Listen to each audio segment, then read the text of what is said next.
Hi, my name is Theodore Cox, and I'm doing my book review on the book of Luke. This book was written by Luke, and his purpose was to give precise record of the life of Jesus Christ.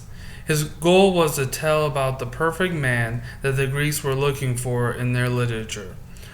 Luke was a very educated man, and although does not write as an eyewitness, he does write as someone who recorded eyewitness testimonies. Luke states that since many have undertaken to set down an orderly account of events that have been fulfilled among us, just as they were handed on to us by those who from the beginning were eyewitnesses and servants of the word, I too decided, after investigating everything carefully from the very first, to write an orderly account for you, most excellent Theophilus, so that you may know the truth concerning the things about which you have been instructed. That was from Luke 1 through 4. Luke at that time would be similar to a modern day reporter.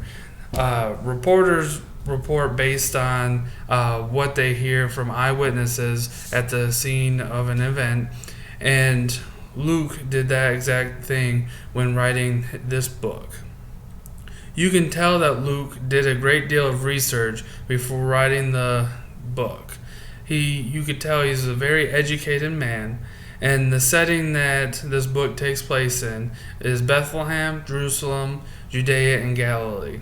According to Mary Fairchild, the book of Luke was written in about 60 AD to stimulate the intellectual mind of the Theophilus, which means the one who loves God. According to the New Interpreter's Study Bible, Luke is the only evangelist who regarded the story of Jesus as somehow incomplete without an account of its continuation in the life, the community mission of Jesus' followers. The purpose of this book is to complete the story of Jesus and to deliver the theme of perfect humanity of Jesus Christ. The book is based on the theme of salvation as a whole, and this theme is entangled with the status of Israel at that time. The reason for this is because Jesus came to save Israel by restoring it to fulfill God's promise of saving Israel. The context of this book is the only one that tells about the long travel of Jesus Christ, and it completes the story of Jesus Christ and the persona of Jesus as a teacher. The reason why it is included in the Bible is because it gives a different perspective of Jesus, and the detailed record allows the readers to trust that Jesus is God. My understanding of this book is that Jesus is a compassionate person, especially to those that are poor, sick, hurting, and sinful. His purpose was to show his people that he was a servant first, although he had great power. During that time, the Sadducees and the Pharisees acted as a ruling class and shunned those that were not like them. They were more concerned about the politics of religion and was the opposite of what God wanted. God came down in the flesh to identify with the people and show his genuine love for us. Jesus was a man that had interest in the people and the relationships, no matter who they are and what they have done. Jesus was very knowledgeable and taught us that we should not look down on people that may have strayed away from the Lord. Instead, he adviseth of the exact opposite, and that we should help those that have fallen, so that they shall prosper also. With his compassion, he showed that he loved and embraced anyone that wished to seek him, and that only his perfect love could sustain our deepest needs.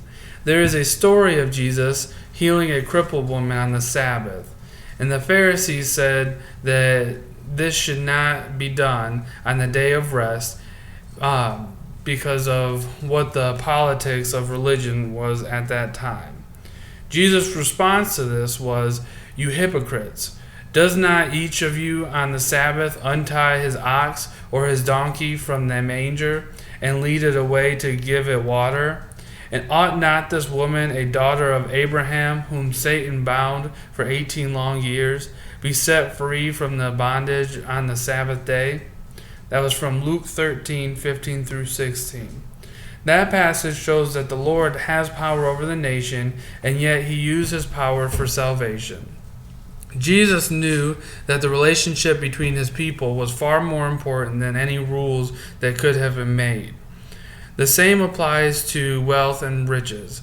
Jesus said in Luke 12:15 to take care, be on your guard against all kinds of greed, for one's life does not consist of abundance of possessions. He also states later in Luke in 12:21 that those who store up treasures for themselves are not rich towards God. In conclusion, Jesus is a compassionate leader that only utilizes his power for a greater purpose. Although there are many rules to follow and a set of status quos, our relationship with the Lord is more important, and our relationship with others is also more important. Jesus came to this earth to act as a model for us to follow. He wants us to help those that need help, not the ones that are already good. As Christians, we are supposed to help non-believers by serving them and not focus our time on those that are already right with Him. We must show compassion to those that don't believe so they can see the grace of God and may someday come to Him. So as I continue on with my journey with the Lord, I plan to make sure that I am acting as a servant leader so that way I can help those that are in need. Once again, my name is Theodore Cox, and this is for the Book of Luke.